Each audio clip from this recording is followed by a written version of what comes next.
Jika menang pemilu 2024, PKS akan menginisiasi ibu kota negara tetap di Jakarta.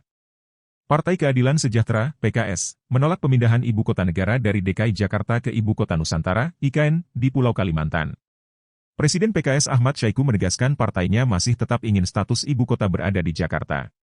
Bagaimana nasib IKN di Kalimantan Timur? Syaiqo dalam Rakernas PKS di Hotel Bumi Wiyata, Depok, Jawa Barat, Minggu, 26 November 2023, dikutip dari Kompas.com mengatakan, kalau Allah takdirkan PKS menang maka akan menginisiasi bahwa ibu kota negara tetap di Jakarta. Meski menolak pemindahan ibu kota, PKS memastikan pembangunan yang sudah berjalan di IKN tidak akan di-stop. Hanya saja, setelah selesai dibangun, kawasan IKN akan diubah fungsinya menjadi sebagai pusat pertumbuhan ekonomi. Tentu kita dengan konsep green economy karena memang di sana adalah paru-paru Indonesia dan diakui sebagai paru-paru dunia, kata Syaiqo. Syaiqo menilai, Jakarta masih layak menyandang status sebagai ibu kota dari Indonesia dengan berbagai pertimbangan. Salah satunya, terkait dengan sejarah. DKI Jakarta menurutnya, adalah tempat di mana Insinyur Soekarno mengumandangkan proklamasi kemerdekaan di Jakarta.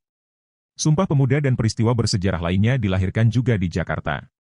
Syaiqo berpandangan, aspek sejarah harus menjadi pertimbangan yang penting sebelum memindahkan ibu kota. Menurutnya, nilai-nilai historis bangsa tersebut tidak mungkin diabaikan. Alasan kedua, lanjut Syaiqo, yakni terkait dengan pembangunan. PKS pun memahami pembangunan harus mampu menghadirkan keadilan dan pemerataan di seluruh Indonesia. Tetapi, memindahkan ibu kota untuk melakukan pemerataan pembangunan dinilai tidak tepat.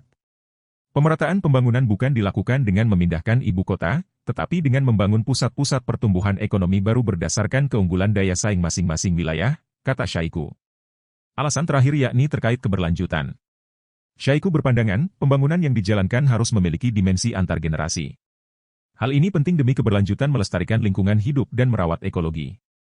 Pulau Kalimantan bukan sekadar paru-paru Indonesia tapi juga paru-paru dunia, kata Syaiqo. Sebelumnya, capres yang diusung PKS, Anies Baswedan, juga sempat mengkritik pemindahan ibu kota ke IKN Nusantara hanya akan menimbulkan ketimpangan baru. Hal itu disampaikan Anies dalam acara Dialog Terbuka Muhammadiyah di Universitas Muhammadiyah Surakarta, Jawa Tengah, Rabu, 22 November 2023. Awalnya, panelis yang merupakan peneliti senior Badan Riset dan Inovasi Nasional Profesor Siti Zuhro mempertanyakan apakah pembangunan IKN prospektif untuk Indonesia di masa depan. Anies mengatakan, alasan pemerintah saat ini membangun IKN sebagai upaya pemerataan tidak tepat. Kalau mau memeratakan Indonesia, maka bangun kota kecil menjadi menengah, kota menengah menjadi besar di seluruh Indonesia, ucap dia. Bukan hanya membangun satu kota di tengah-tengah hutan, karena membangun satu kota di tengah hutan itu sesungguhnya menimbulkan ketimpangan yang baru, ujar Anies. Download Tribun X sekarang, menghadirkan lokal menjadi Indonesia. Download Tribun X sekarang, menghadirkan lokal menjadi Indonesia.